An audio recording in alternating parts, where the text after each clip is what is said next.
હજારો બાનાઓ લઈને સરકારી ઓફિસોમાં માણસો બેઠા છે. નેતાઓને મળાય નહીં, નેતાઓને પૂછાય નહીં, નહીં તો નેતા કરતા તો એના ફોલ્ડરિયા એટલા ગરમ હોય છે કે ખૂણામાં લઈ જઈને ટીપી નાખે. એક સારું કહી શકાય એવું ફાયર સ્ટેશન મોરબીમાં નથી, એવું પંકજભાઈએ કીધું. મારે પંકજભાઈ તમારું ધ્યાન દોરવું છે કે હળગાવા વાળા હોય કોઈ દિવસ ફાયર સ્ટેશન ન ખોલીએ કે અમારા જેવાનું કામ છે. ભાજપ પાર્ટી તો હળગાવાની પાર્ટી છે. હિન્દુ મુસલમાન વચ્ચે હળગાવે, લેવા કરવામાં હળગાવે, કોળી ગણબીમાં હળગાવી તો હળગાવા વાળી પાર્ટી છે. મહેશભાઈ ભુરિયા છે ભાજપના ધારાસભ્ય, એને સરકારને એવી ધ્યાન સરકારમાં એવું લખીને આપ્યું કે અધિકારીઓ ભાજપના ધારાસભ્યોને ભાજીમૂળા સમજે છે. આ લખેલું છે આમાં. અધિકારીઓ નહીં મારા વાલા, તમારી પાર્ટી તમને ભાજીમૂળા જ સમજે છે એટલે ટિકિટ દીધી છે. તમે ભાજીમૂળા ન હોત તો ક્યાં ટિકિટ જ દેવાની હતી?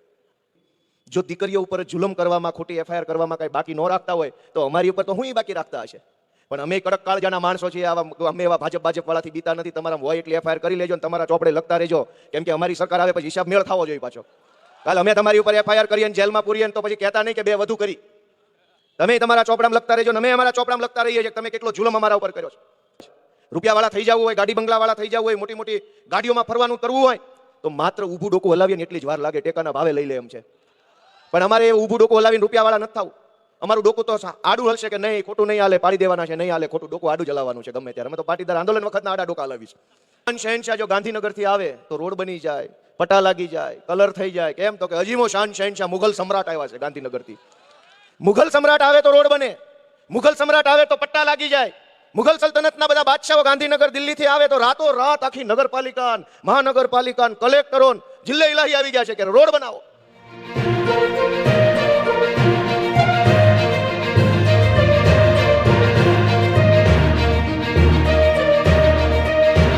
કૃષ્ણ બધાને મારા પ્રણામ.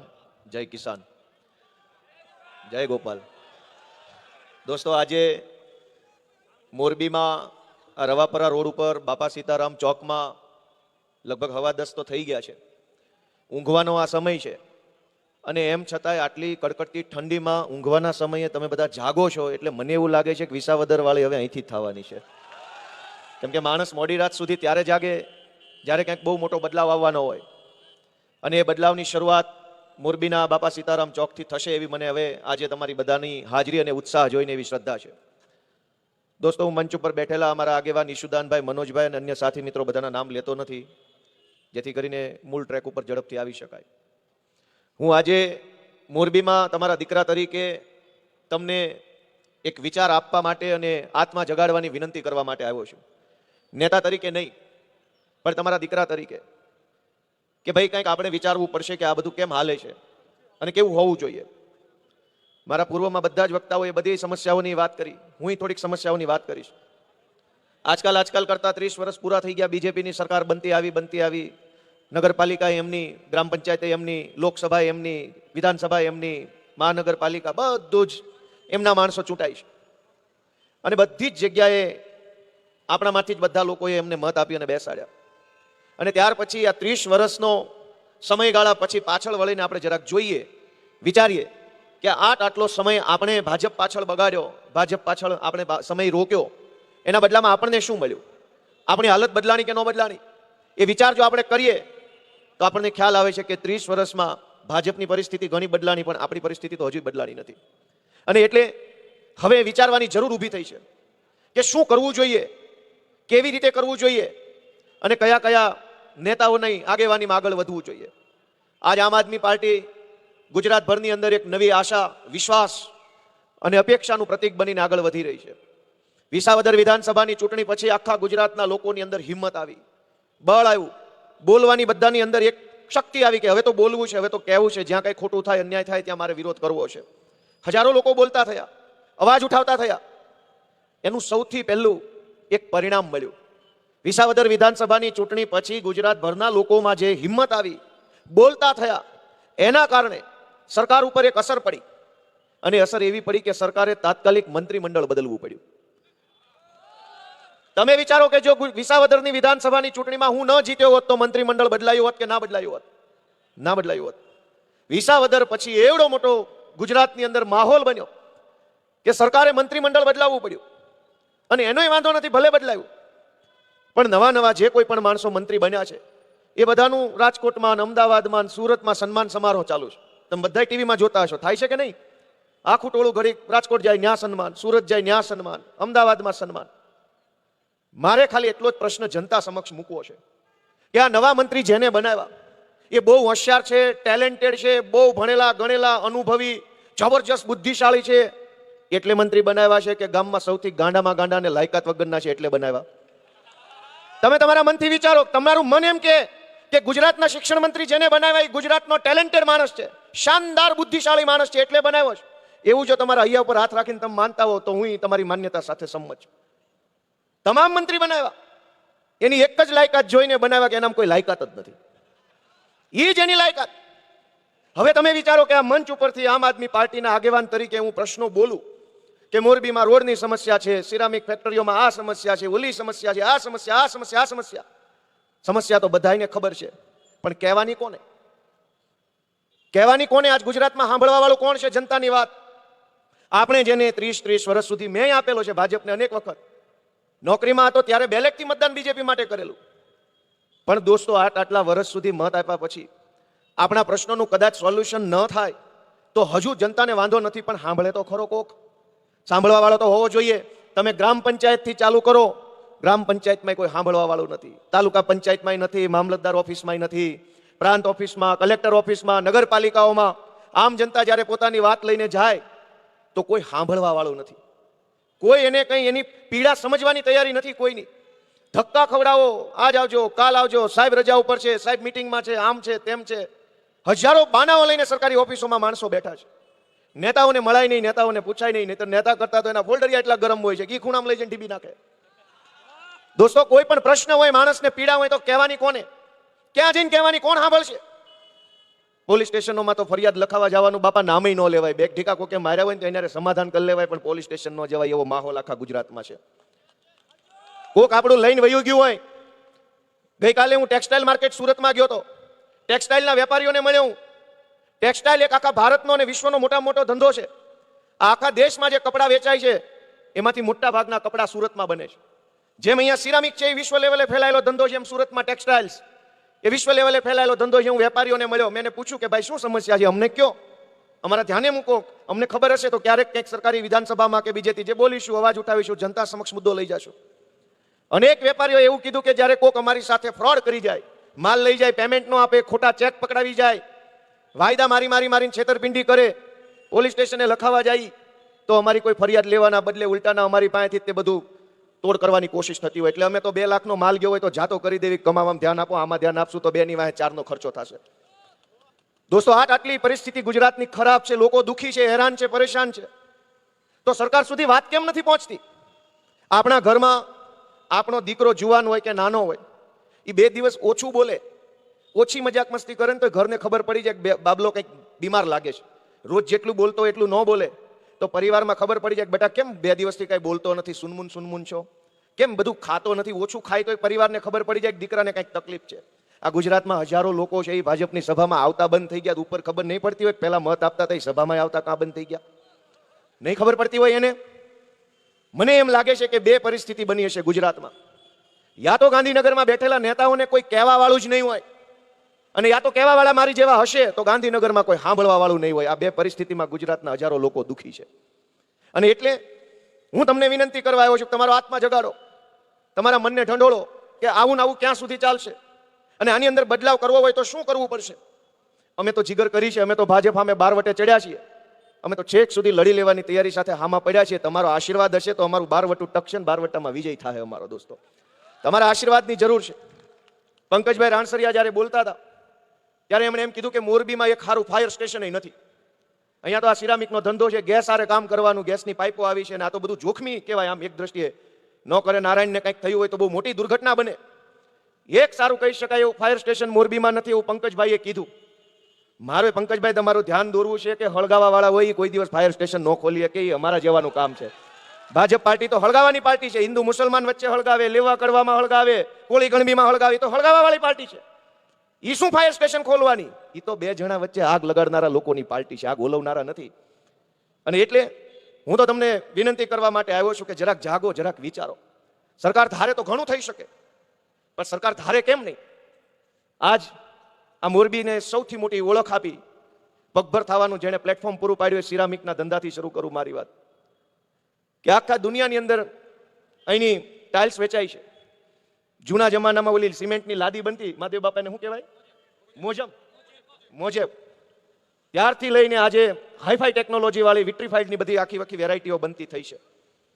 આ આટલો મોટો જે રસ્તો કાપો ઇન્ડસ્ટ્રીઝે કે મોજેક ટાઇલ્સથી લઈ અને વિટ્રીફાઈડની પ્રીમિયમ ક્વોલિટી સુધીની જે સફર કરી, એમાં સરકારનો ટેકો કેટલો અને સમાજનું યોગદાન કેટલું વિચારો તો ખબર પડી જાય કે સરકાર તો છે ને ખાલી હેરાન કરવામાં જ કામમાં આવી છે, બાકી આટલું આગળ તો પબ્લિકની મહેનતથી વધ્યું.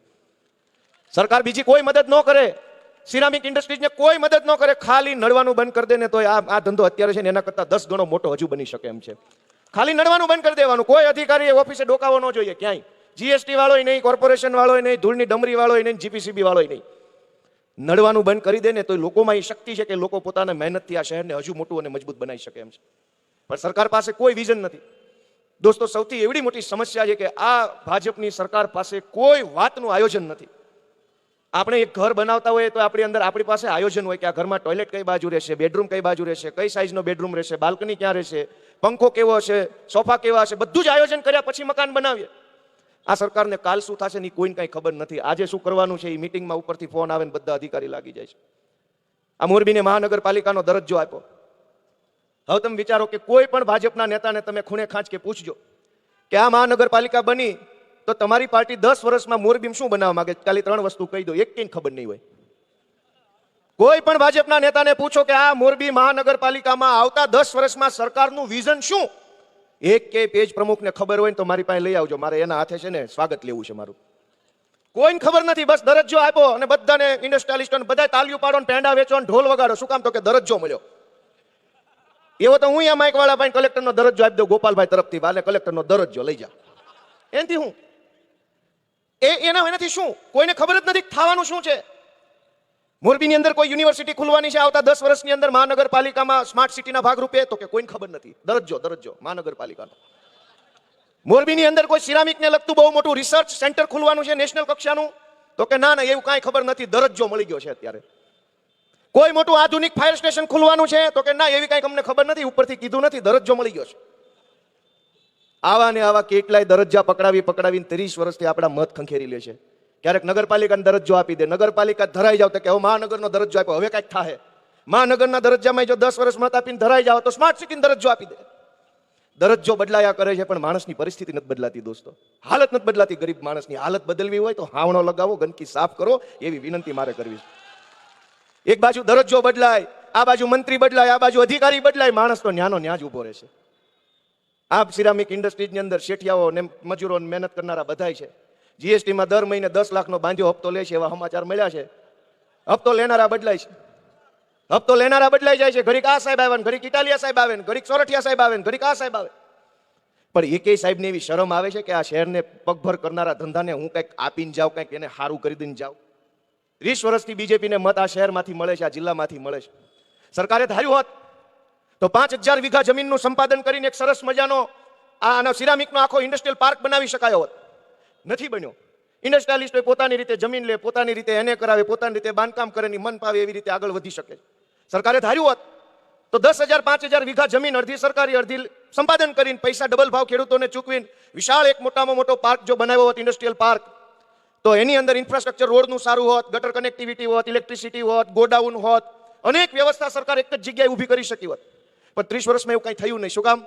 સરકાર પાસે કોઈ આયોજન જ નથી. કોઈને ખબર નથી શું કરવાનું છે, પણ બધાને એક વાતની ખબર છે ભાજપમાં કે ચૂંટણી કેમ જીતાય, એનાથી આગળ આ લોકોને કંઈ ખબર નથી.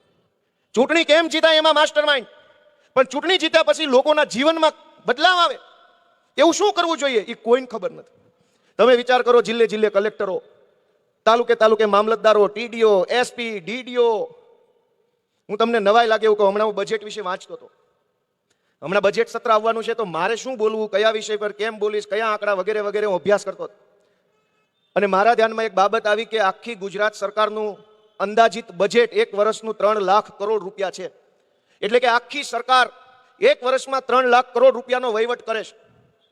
એમાંથી ખેતી પાછળ માત્ર 4% રૂપિયા સરકાર ફાળવે છે, 5-6% રૂપિયા ઉદ્યોગ પાછળ છે, 5-6% રૂપિયા સ્વાસ્થ્ય પાછળ છે.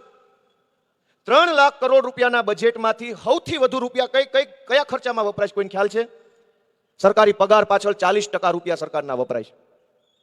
3 લાખ કરોડ રૂપિયા આખા વર્ષની ગુજરાતની સરકારની આવક, એના 40% રૂપિયા સરકારી પગારમાં જાય છે. કેટલા રૂપિયા થયા? ઓછામાં ઓછા 1.25 લાખ કરોડ રૂપિયાનો સરકારી પગાર આપણા ટેક્સના પૈસામાંથી જાય છે. એ પછી પગાર લેનારો માણસ તમારું કેટલું કામ કરે છે?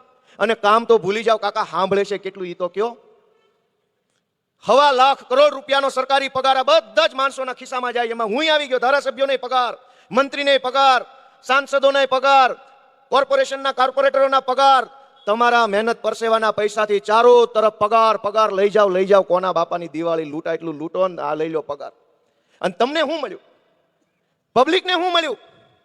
એક ધક્કે તો કામ નથી જ થતું, પણ પૈસા દીધા વગર નથી થતું. અને ખોટું કામ હોય ને પૈસા દઈને કરાવીએ તો હજુ સમજ્યા ખોટું છે એટલે દેવા પડ્યા. સરકાર તો એટલી સારી છે ને એટલા આપણે બધા સૌભાગ્યશાળી છીએ, સાચું કામ કરાવવાના પૈસા દેવા પડે છે અને હાચાના જ દેવા પડે છે. વિચાર તો કરો દોસ્તો કે આ કઈ પરિસ્થિતિમાં આપણે જીવીએ છીએ. આ મોરબીમાં અને એમે હવે તો આપણા બધા કાઠિયાવાડના જુવાનિયાઓ દુનિયાના અલગ અલગ દેશોમાં રહે જ છે ને, અમેરિકામાં, ઓસ્ટ્રેલિયામાં, જાપાનમાં, ચાઇનામાં બધા ધંધાના કામથી જતા છે. ત્યાં આવું છે બધું? અહીં છે એવું છે? આપણે ત્યાં એને ત્યાં ફરક શું છે? આપણા દેશમાં વિદેશી આવે એટલે ગમે જિલ્લામાં જાય એટલે એમ કે કમલમ આપકે બહોત અચ્છે, એને એમ છે આ સરકારી ઓફિસ છે. અને આપણે ત્યાં જ આવી તો એને ત્યાં સરકારી સ્કૂલ હારી, દવાખાના હારા, પાર્ટી કાર્યાલય ગોત્યાય જડે નહીં. અહીંયા ગમે જિલ્લામાં આવા મોરબી કમલમ કેવું બનાવ્યું? એક નંબર બનાવ્યું ને. અને મોરબીની અંદર કોલેજ કેવી છે? મોરબીની અંદર દવાખાનું કેવું છે? દોસ્તો આપણે બધાએ વિચારવું પડશે કે આટલું આમની પાછળ આપણે સમય આપીએ, પૈસા આપીએ, ટેક્સ આપીએ, પછી તે આપણી આ હાલત કેમ છે? એનો સૌથી મોટો જવાબ હું તમને આપું કે આ ગુજરાતમાં આટલી તકલીફો છે. ખેડૂતોના ખેતરોમાં ગમે એ કંપનીના થાંભલા ગમે ત્યારે નાખીને વયા જાય, પોલીસ લઈને આવે. પ્રાઇવેટ કંપનીના વીજળીના થાંભલા અહીંયા માળિયામાં, વાંકાનેરમાં, હળવદમાં, કચ્છમાં જે કંપની નવી આવે એના થાંભલા અહીંયા મોરબી જિલ્લાના ગમે એ ગામમાં નાખી જાય છે. હાવ રેઢા રાત છે, કોઈ પૂછવા વાળું નથી ને કોઈ આપણું સાંભળવા વાળું નથી ખેડૂતની વાત. એક ખેડૂતના ખેતરમાં 5 થાંભલા નીકળે, એક લાઈન આમ નીકળે, એક લાઈન આમ નીકળે, એક લાઈન આમ નીકળે. ખેડૂતે શું કરવાનું? કોઈ સાંભળવા તૈયાર નથી, ખેડૂતની વાત હોય કે વેપારીઓની વાત હોય. દોસ્તો આવી પરિસ્થિતિ શું કામ થઈ? કેમ કે આ સરકારમાં મને જ્યારે વિસાવદરના ધારાસભ્ય તરીકે વિધાનસભામાં જવાની તક મળી, હું ત્યાં ગયો, એક સત્ર મેં આખું જોયું, મારી નજર સામે અંદર ઉભા રહીને શું બોલે છે શું, ત્યારે મને ખબર પડી કે અરે રે, આ કઈ સરકાર જેવું છે જ નહીં, આ તો સર્કસ છે. તમને એમ થાય કે ભાઈ સિરામિકના વેપારીનો પ્રશ્ન સરકારમાં રજૂ કરો, ખેડૂતોનો પ્રશ્ન સરકારમાં રજૂ કરો, રોડના પ્રશ્ન સરકારમાં લઈ જાઓ, મજૂરોના પ્રશ્ન સરકારમાં લઈ જાઓ. ન્યા જાય ત્યારે ખબર પડે છે કે સરકાર બરકાર છે જ નહીં, આ તો સર્કસ હાલે છે. કોને પ્રશ્ન કહેવાના? અને એનો પુરાવો જુઓ, 5 ધારાસભ્યોએ લખીને આપ્યું કે અમારું મામલતદાર પાસે કઈ ઉપજતું નથી. અને એ ભાજપના, વિરોધ પક્ષના નહીં. વિરોધ પક્ષની તો ચિંતા છોડો ભાઈ. ભાજપના ધારાસભ્યએ એવું લખ્યું કે એક સામાન્ય માણસને પોતાનું નાનું એવું સરકારી કામ કરાવવું હોય તો જાણે યુદ્ધ લડવું હોય ને એવો માહોલ છે. આ ભાજપના ધારાસભ્યએ લેટર પેડ ઉપર લખ્યું. અને આ ભાજપના ધારાસભ્યએ લેટર પેડ ઉપર જે લખ્યું એમાં એને એક વાત બહુ સાચી લખી છે. એ હું વાંચી સંભળાવું કે collector, DDO, SP, police commissioner અને અન્ય કર્મચારીઓ, અધિકારીઓ પોતાને ગમતી સારી કચેરી બનાવી તેમાં સરકારના ઉચ્ચ કક્ષાના અધિકારી સાથે વિડીયો કોન્ફરન્સના માધ્યમથી મીટિંગો કરી અને સરકારમાં ફૂલ ગુલાબી ચિત્ર બતાવવામાં આવે છે. હું ધારાસભ્ય બન્યો એને 6 મહિના થવા આવ્યા. આ 6 મહિનામાં મને ઓછામાં ઓછી 50 જેટલી સરકારી મીટિંગોની જાણ કરવામાં આવી. મીટિંગ છે, વિડીયો કોન્ફરન્સ, મીટિંગ છે, વિડીયો કોન્ફરન્સ. જ્યારે જોવો ત્યારે સરકારી માણસો meeting meeting meeting meeting meeting meeting એટલી મીટિંગ કરે છે. અને આટલી બધી મીટિંગ કર્યા પછી થાય છે હું નહીં, કોઈ પૂછવા વાળું જ નથી. એક મીટિંગ પૂરી થાય તો બીજી ચાલુ, બીજી પૂરી થાય ત્રીજી, હાજે મીટિંગ પૂરી, આવતીકાલે નવી મીટિંગ. આખી સરકાર આમ મીટિંગ ભરોસે હાલે છે, કોઈ પૂછવા વાળું નથી. દોસ્તો ભાજપના બીજા ધારાસભ્ય હાર્દિકભાઈ પટેલે તો એવું લખ્યું કે ભાઈ જો નિરાકરણ નહીં આવે તો હું આંદોલન કરીશ અને ભૂખ હડતાલ પર ઉતરીશ. ભાજપના ધારાસભ્ય આવું લખવું પડ્યું. આ તારીખ 9/1/2026 નું છાપું છે ગુજરાત સમાચાર. એમાં એમ લખ્યું છે કે સરકારી બાબુ અધિકારીઓ માત્ર ધારાસભ્યનું જ નહીં, મંત્રીનું પણ માનતા નથી, એવું આ છાપામાં લખાઈને આવ્યું છે. લ્યો બોલો, હવે તમે ક્યાં જઈને રજૂઆત કરશો? મોરબીમાં રોડ તૂટલા છે, સિરામિક ઇન્ડસ્ટ્રીઝમાં ગેસના પ્રશ્નો છે, પેલા કોલ ગેસના પ્રશ્નો છે. આ પ્રશ્ન કોને કહેશો? આનું તો મામલતદારો સાંભળતા નથી, ધારાસભ્યનું અધિકારી સાંભળતા નથી, મંત્રીનું સાંભળતા. અને આ બધા મુખ્યમંત્રીને પત્ર લખે છે કે અમારું કોઈ અધિકારી સાંભળતા નથી એટલે તમે આમાં ધ્યાન આપો, એવો આ પત્ર છે. વાસ્તવિકતા મને ખબર છે પત્ર તો મુખ્યમંત્રી લખવા માંગે છે, પણ ઈ કોને લખે? ઈ કોને લખે એ નહીં ખબર છે કે વાત સાચી છે, પણ હું કોને લખું? દોસ્તો હાવ ભગવાન ભરોસે સરકાર આખી હાલે છે. ભલે આપણે હસીએ છીએ પણ આ ખરેખર વિચારવાનો વિષય છે. અને ભાજપના ખાલી 5 ધારાસભ્યોએ નહીં, અત્યાર સુધીમાં 20 ધારાસભ્યોએ આવો બળાપો કાઢી ચૂક્યા છે. એમાં મહેશભાઈ ભુરિયા છે ભાજપના ધારાસભ્ય, એણે સરકારમાં એવું લખીને આપ્યું કે અધિકારીઓ ભાજપના ધારાસભ્યોને ભાજીમૂળા સમજે છે. આ લખેલું છે આમાં. અધિકારીઓ નહીં મારા વાલા, તમારી પાર્ટી તમને ભાજીમૂળા જ સમજે છે, એટલે ટિકિટ જ દીધી છે. તમે ભાજીમૂળા ન હોત તો ક્યાં ટિકિટ જ દેવાની હતી. કુમાર કાનાણી ભાજપના બીજા ધારાસભ્ય એમ કહે છે કે 25 વર્ષથી આપણી સરકાર છે, પણ જ્યારે રજૂઆત કરીએ ત્યારે અધિકારીઓ માત્ર સરકારી જવાબો આપે છે. થઈ જશે, જોઈ લઉં છું, મિટિંગમાં છું, કાલે કરીશ. ભાજપના ધારાસભ્ય અરવિંદભાઈ લાડાણી, એણે મુખ્યમંત્રીને પત્ર લખ્યો કે પોલીસ મહિને 70,000 નો જુગારમાંથી હપ્તો લે છે, ક્લબ ચલાવે છે, અને હું કહું છું તો મારું કોઈ ઉપજતું નથી. ભાજપના ધારાસભ્ય સંજયભાઈ કોરોડિયાએ લખ્યું છે કે કોઈ અધિકારી કામ કરાવવા જઈએ તો રૂપિયા માંગે છે. ભાજપના ધારાસભ્ય ડીકે સ્વામીએ લખ્યું છે કે હોસ્પિટલમાં દર્દીઓ માટે સારી સુવિધા મળતી નથી, અમે રજૂઆત કરીએ તો કોઈ સાંભળતું નથી. ભાજપના ધારાસભ્ય યોગેશ પટેલે લખ્યું કે જિલ્લા કલેક્ટર કચેરી ભ્રષ્ટાચારનો અડ્ડો બની ગયું છે અને સરકારનું કોઈ નિયંત્રણ નથી. ભાજપના ધારાસભ્ય કેતન ઇનામદારે કીધું કે વિધવા બહેનોની જમીનો છે એ ભૂ માફિયાઓએ પડાવી લીધી છે અને કલેક્ટર તંત્ર તમાશો જુએ છે. ભાજપના ધારાસભ્ય અમૂલ ભટ્ટે એવું કીધું કે ટ્રાફિક પોલીસ મહિલાઓ સાથે અભદ્ર વર્તન કરે છે અને અમારું કાંઈ ઉપજતું નથી. ભાજપના ધારાસભ્ય જનક તળાવિયાએ એવું કીધું કે દામનગર પોલીસ સ્ટેશનની 200 મીટર બાજુમાં જુગારધામ ધમધમે છે, અમે કહીએ છીએ તો પોલીસ કાંઈ પગલાં ભરતી નથી. ભાજપના ધારાસભ્ય મનુભાઈ પટેલે એવું કીધું સરકારમાં કે ગરીબ કારીગરો પાસેથી ગુંડાઓ દાદાગીરીથી રૂપિયા ઉઘરાવે છે અને તંત્ર ચૂપ છે અને અમે કંઈ કહીએ તો અમારું કાંઈ ઉપજતું નથી. ભાજપના ધારાસભ્ય અભયસિંહ તડવીએ એવું કીધું કે સરકારી હોસ્પિટલોમાં એક્સરે મશીન ધૂળ ખાય છે અને આરોગ્ય વિભાગ છે એ ડીંગું મારે છે. ભાજપના ધારાસભ્ય હાર્દિક પટેલે એવું કીધું કે ગટરની સમસ્યાનો હલ નહીં થાય તો મારે આંદોલન કરવું પડશે. દોસ્તો, ભાજપના ધારાસભ્યો આ તો 5-25 જણાએ કાગળ લખ્યો, બાકી બધાની હાલત આ છે, એકેયનું કાંઈ પાવલું ઉપજતું નથી. પણ આ બધા જ લોકો પોતાના મત વિસ્તારમાં શેઠિયાઓને દબાવવામાં નંબર 1, ગરીબ માણસને દબાવવામાં નંબર 1, કોઈક બોલે તો એની ઉપર ખોટી FIR કરાવવામાં નંબર 1, અહીંયા દાદાગીરી કરવામાં નંબર 1. વિધાનસભામાં જાય તો એક મામલતદારે આનું માને એમ નથી. આ લેવલના આગેવાનો આપણને મળ્યા છે, એ આપણું સૌભાગ્ય છે. આપણું સૌભાગ્ય કહેવાય કે આપણને આવા હારા હારા નેતા મળ્યા કે જેનો એક મામલતદાર માને, અને એ સત્તા પક્ષમાં. હવે જો સત્તા પક્ષના ધારાસભ્યોની આ હાલત હોય અને કેટલાક ગળે આવ્યા છે તેથી કાગળ લખ્યો છે, પહેલી બીજી ઘટનામાં કાગળ નહીં લખ્યો હોય. દોસ્તો, સરકારની હાલત શું છે એ વિચારો. આપણી પરિસ્થિતિ ક્યાંથી બદલાય? આપણા પ્રશ્નો ઓછા કેવી રીતે થાય જ્યારે ધારાસભ્યોનું જ કોઈ વજન નથી, મુખ્યમંત્રીનું કાંઈ ઉપજતું નથી, મામલતદાર જ નેતા બની ગયો હોય? તો આમાં કોણ કોને ઠપકો આપે ને કોણ કોને રોકે? હું એક બીજી ઘટના બાબતે તમારું ધ્યાન દોરું કે આ સરકાર કેટલી લોલમ લોલ સરકાર છે. તમને બધાને અમરેલીની પાયલબેનની ઘટના ખ્યાલ છે કે ભૂલાઈ ગઈ? કોને કોને યાદ છે? અમરેલીમાં પાયલબેન ગોટીનું સરઘસ કાઢવામાં આવ્યું. એમાં આરોપ એવો હતો જે તે વખતે કે 3 પુરુષ અને 1 પાયલબેન, કુલ 4 આરોપીઓએ ભેગા મળી ભાજપના એક નેતાની વિરુદ્ધમાં એક લેટર ફરતો કર્યો અને આ લેટર ખોટો છે એવી ફરિયાદ ભાજપના એ નેતાએ આપી. ભાજપના નેતાએ સવારે ફરિયાદ આપી, મોડી રાત સુધીમાં બધા 4 આરોપીની ધરપકડ થઈ ગઈ. બીજા દિવસે પોલીસે 4 આરોપીને કોર્ટમાં રજૂ કર્યા. પોલીસે રિમાન્ડ માંગ્યા. રિમાન્ડ લઈને સરઘસ કરીને આખી દુનિયામાં બેઇજ્જતી કરી બેન દીકરીઓની. અને ત્યાર પછી એ ઘટનામાં શું થયું એના 2 ડોક્યુમેન્ટ છે કે કેટલી હદે તાનાશાહી ગુજરાતમાં હાલે છે. ગુજરાતમાં એક નિર્દોષ બેન દીકરીનું સરઘસ કાઢ્યું, તમાશો બનાવવામાં આવી અને આખી દુનિયામાં ભાજપના નેતાઓએ એવું બતાવવાની કોશિશ કરી કે અમારી સામે પડશો તો અમે આવું કરશું. એ પછી શું થયું? આ કેસ તો પૂરો થઈ ગયો, ઘટના જૂની થઈ ગઈ, પણ આ કાગળ મારા હાથમાં આવ્યા. આ કાગળ છે 4/9/2025 નું, એટલે હમણાં જ. અમરેલીના DYSP મેડમ છે કોક, એણે અમરેલીની કોર્ટમાં લખીને આપ્યું. આ સરકારી કાગળ છે. અદાલતના ચીફ જ્યુડિશિયલ મેજિસ્ટ્રેટ અમરેલીને લખીને આપ્યું. એમાં એને એવું લખ્યું છે કે ઉપરોક્ત વિષય અન્વયે સવિનય જણાવવાનું કે અમરેલી સિટી પોલીસ સ્ટેશનના ફલાણા નંબરના ગુનામાં ફલાણી કલમો વાળી તપાસના કામ દરમિયાન આરોપી પાયલબેન અશ્વિનભાઈ ગોટી વિરુદ્ધ પૂરતો પુરાવો નથી અને આરોપીનું નામ ભૂલથી આવી ગયેલ છે, જેથી આ ભૂલથી કલમ એડ થઈ ગયેલી છે, ભૂલથી નામ આવી ગયું છે. તમે તમારા ચોપડેથી નામ કાઢી નાખજો, અમે અહીંથી નામ કાઢી નાખ્યું છે, તમારું મારું પૂરું. દોસ્તો, વિચાર કરો કે એક દીકરીનું સરઘસ કાઢ્યું અને પછી એમ કહે છે ભૂલ થઈ ગઈ. આ ક્યાંનો ન્યાય? કોણ અહીંયા એવો માણસ બેઠો છે અને ભાજપનો કયો એવો પેજ પ્રમુખ છે જે સહન કરશે પોતાના ઘરની દીકરીનું સરઘસ નીકળે અને પાછળથી પોલીસ એમ કહી દે ભૂલ થઈ ગઈ? આ વ્યાજબી વાત છે લોકશાહીમાં? અહીંનો કયો માણસ એવું ઈચ્છે કે મન ફાવે ત્યારે ભાજપના કહેવાથી FIR, ભાજપના કહેવાથી સરઘસ, પછી કીધું જવા દો તો કે ભૂલ થઈ ગઈ? દોસ્તો, આ વ્યાજબી છે કે ગેરવ્યાજબી? મને તમે કહો તો ખરા. આવી રીતે એને કોર્ટમાં લખીને આપ્યું, ભૂલ થઈ ગઈ તો તમારા સરઘસ કાઢ્યું એનું શું? તમે એના રિમાન્ડ લીધા એનું શું? જેલમાં પૂર્યા એનું શું? અને વાત આટલેથી નથી અટકી. એફઆઈઆરમાં કુલ 4 આરોપી હતા. એમાં પાયલબેનના કેસમાં કોર્ટમાં લખીને આપ્યું, ભૂલ થઈ ગઈ છે ભાઈ, આનો કઈ પુરાવો બુરાવો છે નહીં. બાકીના 3 આરોપીને લખીને આપી દીધું કે આ બીજા 3 જે આરોપી વધ્યા છે એનું નામ પણ ભૂલથી આવી ગયું છે ને એની વિરુદ્ધ કઈ પુરાવો નથી, એનું નામ કાઢી નાખજો ને અમે અહીં કાઢી નાખ્યું.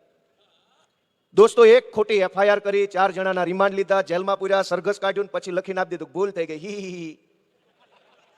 દોસ્તો, આ કેટલું વ્યાજબી તમે વિચારો. આ દેશ લોકશાહીથી ચાલતો દેશ છે કે મુઘલશાહી છે? અકબરનું શાસન છે કે સંવિધાનનું શાસન છે?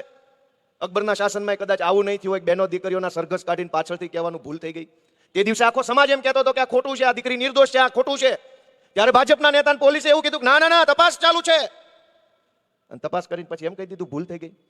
જો દીકરીઓ ઉપર જુલમ કરવામાં, ખોટી એફઆઈઆર કરવામાં કઈ બાકી ન રાખતા હોય તો અમારી ઉપર તો હું બાકી રાખતા હશે. પણ અમે કડક કાળજાના માણસો છીએ, અમે એવા ભાજપ વાળાથી બીતા નથી. તમારા હોય એટલી એફઆઈઆર કરી લેજો ને તમારા ચોપડે લખતા રહેજો, કેમ કે અમારી સરકાર આવે પછી હિસાબ મેળ થવો જોઈએ પાછો. કાલ અમે તમારી ઉપર એફઆઈઆર કરીએ જેલમાં પૂરીએ તો પછી કહેતા નહીં કે 2 વધુ કરી. તમે તમારા ચોપડામાં લખતા રહેજો ને અમે અમારા ચોપડામાં લખતા રહીએ છીએ તમે કેટલો જુલમ અમારા ઉપર કર્યો છે. દોસ્તો, હું તમને વિનંતી કરવા આવ્યો છું કે જરાક પોતાનો આત્મા જગાડો. આ સંઘર્ષ કરનારા લોકો વધ્યા છે, એ ગુજરાત માટે લડે છે અને ગુજરાત માટે લડવાની સજા અમને મળે છે કે વારંવાર ખોટી એફઆઈઆરોમાં જેલમાં પૂરે છે. રાજુભાઈ કરપડા અત્યારે જેલમાં છે, પ્રવીણભાઈ રામ જેલમાં છે. અમારા વિસાવદરની ચૂંટણીમાં ખૂબ જેણે મહેનત કરી એવા હરેશભાઈ સાવલિયાને અત્યારે ખોટી એફઆઈઆર એટ્રોસિટીની કરીને જેલમાં પૂર્યા છે. કદાચ મને પૂરી દે, અમને કોઈ વાંધો નથી, અમે તો જનતા માટે લડવા આવ્યા છે. રૂપિયાવાળા થઈ જવું હોય, ગાડી બંગલાવાળા થઈ જવું હોય, મોટી મોટી ગાડીઓમાં ફરવાનું કરવું હોય તો માત્ર ઊભું ડોકું હલાવીએ ને એટલી જ વાર લાગે, ટેકાના ભાવે લઈ લે એમ છે. પણ અમારે ઊભું ડોકું હલાવીને રૂપિયાવાળા નથી થવું. અમારું ડોકું તો આડું હલશે કે નહીં, ખોટું નહીં હાલે, પાડી દેવાના છે, નહીં હાલે, ખોટું ડોકું આડું ચલાવવાનું છે ગમે ત્યારે. અમે તો પાટીદાર આંદોલન વખતના આડા ડોકા હલાવીશું. દોસ્તો, હું તમને વિનંતી કરું છું કે જરાક હાથમાં જગાડો. આ સરકારમાં કોઈ સરકાર જેવું નથી, હાવ સર્કસ ચાલે છે. અને એનો હું તમને દાખલો બીજો આપું કે આપણે મત આપીએ, આપણે ટેક્સ આપીએ, આપણે પગાર આપીએ બધાને, આપણી કોઈ ચિંતા કોઈ કરતું નથી. ઓલું રિતિક રોશનનું ફિલ્મ આવ્યું તેમાં અજીમો શાન શહેનશાહ એવું કંઈક ગીત હતું. અજીમો શાન શહેનશાહ જો ગાંધીનગરથી આવે તો રોડ બની જાય, પટા લાગી જાય, કલર થઈ જાય. કેમ? તો કે અજીમો શાન શહેનશાહ મુઘલ સમ્રાટ આવ્યા છે ગાંધીનગરથી. મુઘલ સમ્રાટ આવે તો રોડ બને, મુઘલ સમ્રાટ આવે તો પટ્ટા લાગી જાય. મુઘલ સલ્તનતના બધા બાદશાહો ગાંધીનગર દિલ્હીથી આવે તો રાતો રાત આખી નગરપાલિકા, મહાનગરપાલિકા, કલેક્ટરો, જિલ્લે ઇલાહી આવી ગયા છે કે રોડ બનાવો. અને જે મત આપે છે, જે ટેક્સ આપે છે, એ જનતા 20 વર્ષ સુધી દુખી થાય ને તો એક તગારું રેતી કોઈ નાખવા તૈયાર નથી. તમે મત આપો, તમે ટેક્સ આપો અને સરકાર બને, પછી જિલ્લે ઇલાહી આવી ગયા છે. અજીમો શાન શહેનશાહ દિલ્હીથી આવ્યા, કરો નવા રોડ, રાતો રાત જેસીબી, બુલડોઝર, ગ્રાન્ટ, માણસો, મજૂરો, જેસીબી બધું જ આવી જાય. મારી વાત સાચી છે કે ખોટી? તમે 10, 15 વર્ષથી તૂટેલા રોડ પર હાલતા હો. જેટલી વાર નેતાને અધિકારીને ફોન કરો તો કે ગ્રાન્ટ નથી, આમ નથી, તેમ નથી. શહેનશાહ જો મુઘલ સલ્તનતના આવે તો બધું જ આવી જાય છે. અને અમે જ્યારે આ વાતનો વિરોધ કરીએ તો અમારી સભામાં માણસો મોકલે છે પ્રશ્ન પૂછવા. અરે ભલા માણસ, એટલા જ પ્રશ્ન પૂછવા હતા ને એટલી જ તમારા હિંમત હતી તો અમે રાજકારણમાં આવ્યા પહેલા પૂછી લીધા હોત તો હું ઓહો નોકરી કરતો હતો કોન્સ્ટેબલની. તેથી તમે ન પૂછાય એટલે અમારે પૂછવા રાજકારણમાં આવવું પડ્યું. અમે આવ્યા રાજકારણમાં તો તમે અમને ચોટ્યા. ન્યા પૂછી લેવું હતું ને બધું. દોસ્તો, કઈ હદની પરિસ્થિતિનું નિર્માણ થયું છે એ તમે જાણો, તમે વિચારો. હું તો તમને વિનંતી કરવા આવ્યો છું. અનેક પ્રકારનો ડર ફેલાવેલો રાખે છે. શરૂમાં સિરામિકના ધંધામાં કે સી ફોર્મ ભરવું પડશે. વર્ષો સુધી હાલ્યું. વેપારી બચારા વેપાર કરવો કે આ બધું કરવું, ટેક્સટાઇલની અંદર એવું હાલતું હતું. પછી આ કોલ ગેસનું લાવ્યા. મેં તો એવી વાત સાંભળી, તમે વિચારો કે તમે જાગૃત નહીં બનો તો ભગવાન તમારું ભલું નહીં કરી શકે. પોતાનું ભલું કરવાની જવાબદારી પોતાએ લેવી પડશે. પહેલા પોતે લેશે ને તો 1000 હાથવાળો ટેકો કરશે. દોસ્તો, ભાજપના માણસો નવા બીક આપણને બતાવી જાય. ઓલું કોલ ગેસનું આવ્યું, એની જીપીસીબી એ પરમિશન આપી, એના માણસો ચેક કરી ગયા, એના માણસોએ લાયસન્સ આપ્યા, પછી તો બધાય પ્લાન્ટ નાખ્યા, પછી તો બધાય કોલ ગેસ વાપર્યો. અને 7-8 વર્ષ હાલ્યું. ત્યાં સુધી સરકારને લાગ્યું ને કે આમાં પ્રદૂષણ થાય છે. ઉપરથી આવ્યું તો કે બંધ તો કરો, બંધ કરાવી દીધું, એનો વાંધો નહીં. જૂની તારીખના ઉઘરાણાની નોટિસો લટકતી રાખીશ માથા પર.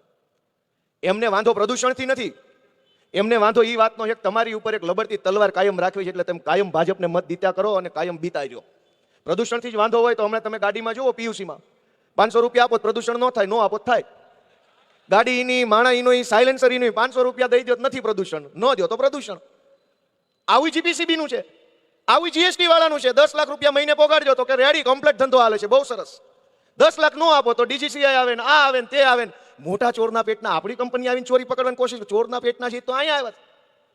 દોસ્તો દરેક, અને સૌથી મોટી કલ્પના તો કરો, દેશના વડાપ્રધાન સ્વદેશી અપનાવો, સ્વદેશી અપનાવો, અને એના પેજ પ્રમુખ હોય ઝંડો લઈ લઈને નીકળ્યા સ્ટીકર મારે સ્વદેશી અપનાવો. ભાઈ થાનગઢની માટી અને મોરબીની ફેક્ટરીની સ્વદેશી ટાઇલ્સ બનાવનારા વેપારીને થોડીક સગવડતા તો આપો, તો સ્વદેશી અપનાવીને ઘરના વેપારીને બીવડાવવા છે, સ્વદેશીની વાતો કરો છો. અહીં મોરબીમાં ટાઇલ્સ જે બને છે એ વેપારીને તો બીવડાવવામાં આવે છે જીએસટીના નામે, ગેસની લાઈનના નામે, આના નામે, તેના નામે, અને વાતું સ્વદેશીની કરવી. આ વેપારી સ્વદેશી જ છે બધા, અહીંના ઘરના છે, આ ગામના છે, ગુજરાતના છે, આપણા કાઠિયાવાડના છે, મહેનત કરીને અહીં પોગાડ્યો છે ધંધાને, એને મદદ નથી કરવી. સ્વદેશી અપનાવો. વિધાનસભામાં સપ્ટેમ્બરનું સત્ર આવ્યું, એમાં સ્પેશિયલ પ્રસ્તાવ લાવવામાં આવ્યો હતો, છેલ્લા દિવસનો પ્રસ્તાવ. એની અંદર આટલું લાંબુ ભાષણ હતું સ્વદેશી ઉપર કે નરેન્દ્રભાઈનું કેવડું મોટું વિઝન છે સ્વદેશી બાબતે. એમાં સદભાગ્યથી મારો બોલવાનો વારો આવ્યો સ્વદેશી ઉપર. ભાજપના કેટલાક સભ્યો બોલ્યા કે સ્વદેશીનું મહત્વ નરેન્દ્રભાઈએ દેશને સમજાવ્યું, સ્વદેશી આમ ને સ્વદેશી તેમ ને વગેરે વગેરે કર્યું. એમાં મારો 2 મિનિટ પૂરતો વારો આવ્યો. મેં ઊભા થઈને એમ કીધું કે આ સ્વદેશીનો વિચાર ખૂબ સારો છે. આ વિચાર દેશમાં સૌ પ્રથમ વખત મહાત્મા ગાંધીજીએ દેશને આપ્યો હતો. પણ ગાંધીજીનો સ્વદેશીનો વિચાર એવો હતો કે પોતાના દેશની વસ્તુ વાપરો એમ નહીં, તમારા ઘરની નજીકમાં જે વસ્તુ બનતી હોય ને એ વાપરો ને, એને સ્વદેશી કહેતા હતા. કે પહેલા પડખેવાળાને માલ લ્યો એટલે એ કમાઈને તમારે સસ્તું પડે. ત્યાં તો તરત ઘંટડી વાગી, ગોપાલભાઈ આપનો નંબર પૂરો, બેસી જાવ. નહીં, મેં કીધું તમે એ વિચારને, ગાંધીના વિચારને પોતાના નામે ચડાવવાની કોશિશ કરો છો.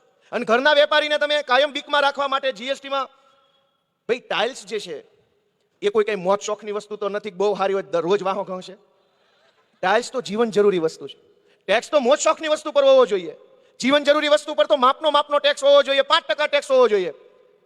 અને 18% ટેક્સ નાખ્યો એટલે વેપારીઓએ મજબૂરીવશ કંઈક સરકારી સિસ્ટમમાંથી પસાર થાય તો 2 કાગળ કદાચ જાણતા કે અજાણતા એવા બનતા હોય જેનાથી ફોલ્ટમાં આવે.